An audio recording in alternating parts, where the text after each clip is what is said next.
It seems like nowadays people are being bombarded with breaking news, 24/7 news. Everything is live and on a constant feed. Stuff can get overwhelming really quick, but you feel like you need to be constantly engaged and in the know. I mean, who wants to be the last person finding out the world is ending? Not me and not you, of course. But how much is too much? And how do you make sense of what is happening in the world around us? Seems like we're definitely in the middle of a social crisis. When I'm talking about a social crisis, I'm talking about an event that has an effect on a large scale, affecting people at the state level, national level, and even the global level. At the time that this video is made, April 2020, we are approaching the height of the COVID-19 pandemic, which is obviously affecting people on a global scale.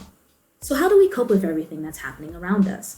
I mean, we can pray on it, sleep on it, work on it, twerk on it, meditate and bake, talk to the fam, slide into those DMs. I mean, there are many, many ways and more that we can figure this stuff out and move forward. And then there are healthy ways and not so healthy ways. And then it depends on the situation if it works best for you and for your own situation. I want to focus today on a particular coping strategy that has the potential for mental health benefits, but it has been met with some controversy: using humor. In order to explain what I mean by using humor, I'm going to go into a segment called What I Mean and What I Don't Mean.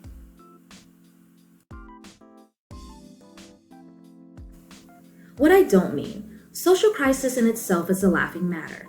Obviously, there's nothing funny about COVID-19 itself and the medical effects it has on people. It's not funny on the medical side of things.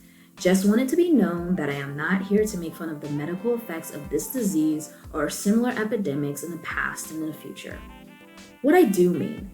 Just because we find time to laugh and find humor and joy even during the darkest of times, that does not make us horrible people.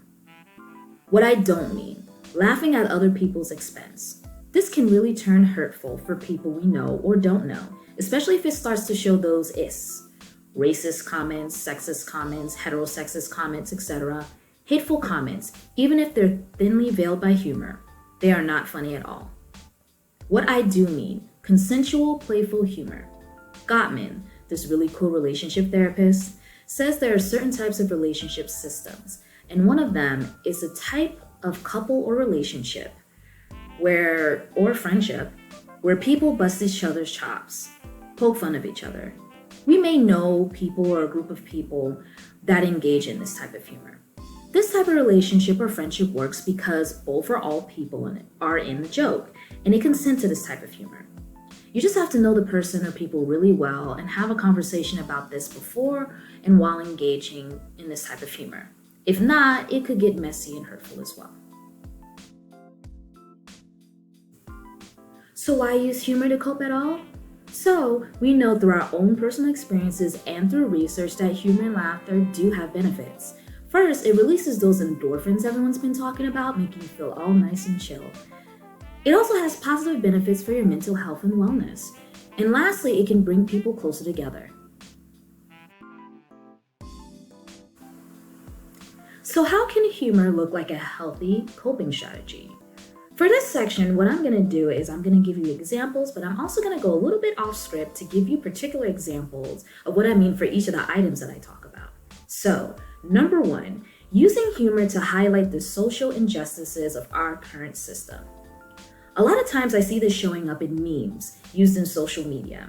And what's really interesting about these memes is that it is humorous, but it's also highlighting and bringing light to gaps and defects in our current system. For example, the educational system during times of social crisis. And they're doing it in a way where it's humorous, but they're also highlighting how things aren't okay. And using humor in this very creative way can not only inform people of what's going on, but hopefully with people informing each other, it can create social change. So I'm really excited about that type of humor. Number two, using humor as a creative distraction to let those emotions out. So one way that you can do this is by picking a silly song that may reflect your feelings and putting on a private or public, not judging, performance of this. So when I mean a silly song, it's a song that could either pump you up or knock you out of those negative feelings. So a personal example I like to use for me is if I'm feeling a particular mood, an angry mood, very specifically angry about an interpersonal relationship or something happening interpersonally, I really like to jam out to a rap song that was famous a couple years ago. It's by a rapper called Big Sean. I'm not going to go into the specific name of the song, but if you know what I'm talking about, it's a really good way to kind of let those feelings out. If you really want to like let somebody know how you feel, but you can't obviously curse them out, but you can kind of release that in your own private setting. And then after you start rapping and realizing, okay, I may not be the best rapper, or maybe I'm good, but my situation, I'm not really the best rapper. And then I can kind of take a step back and be like, okay, yeah, maybe this isn't a good idea, but to do this in real life, but at least I got those feeling out and I can feel a lot better and even laugh about myself and move forward.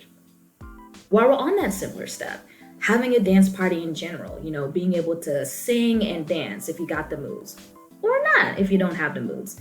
You can still jam if you want to. I'm not gonna judge. Number 3, using humor to tell or face the truth.